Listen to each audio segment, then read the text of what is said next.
Мин Айрат Илмухаметовтың әсәһе. Әйткем килә. Бала яхшы семьяла, яхшы гаиләлә тәрбияләнде. Һәр вакыт дөреслекте әйтергә, урламаска, яберләмәскә, насар һүзләр әйтмәскә.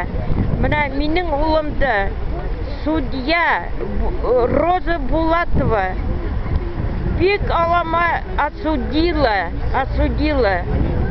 Ул преступник түгел.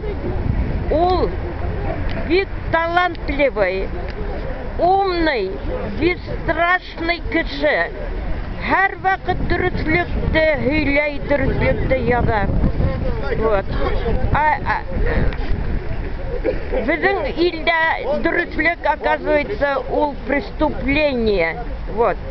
Мин әсәһе призываю, һораем, президент, Башкортстандың президенты Хамитов Рустам Закиевичты ондай кешегә преступление язмаһыннар. Кирәһенсә, минең улымдан, чтобы отстали. Ул свободный публицист. Прошу, әйткем килә, за свободу минең улыма.